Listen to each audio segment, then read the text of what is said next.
Hi everyone! Ayan, naisipan namin na mag-cottage dito sa Niagara. So ito nga po yung cottage na rent namin dito. So ayan po, ang ganda. Napaka-calm ng place.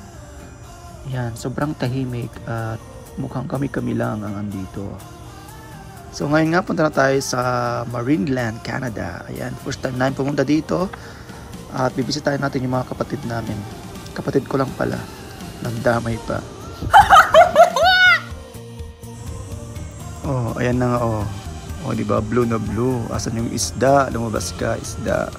Wala talaga.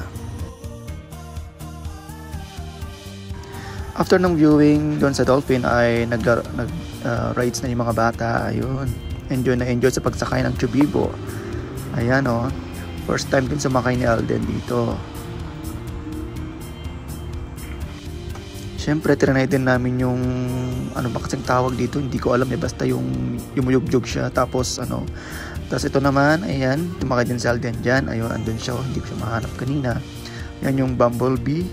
Ayan o, hilong-hilo na siya dyan. Hindi ako sumakay kasi alam kong may hilo ako dyan. Ayan, medyo tumatanda na tayo. Ayan o. Ayun.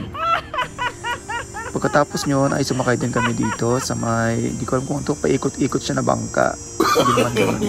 No. Ayun, napunta naman tayo dito sa may beluga whales. Hindi ko alam kung pala natin isda. Beluga. Ayun, kakaiba. Parang syoko yung itsura. Ayan o.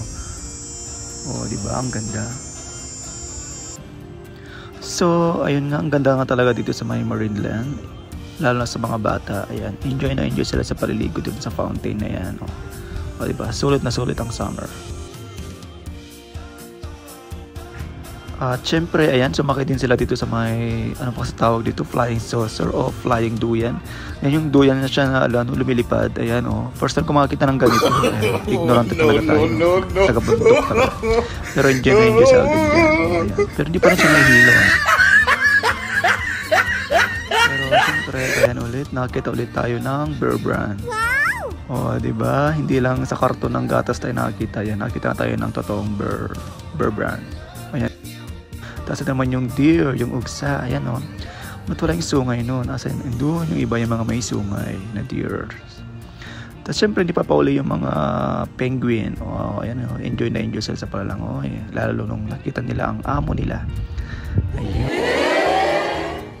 So, ayun na nga, dito na po nagtatapos ang ating vlog ngayong araw na to. Ayan, sasakay na tayo dun sa may train na yan. O, diba? Ang takbo niyan ay 1,000 km per hour.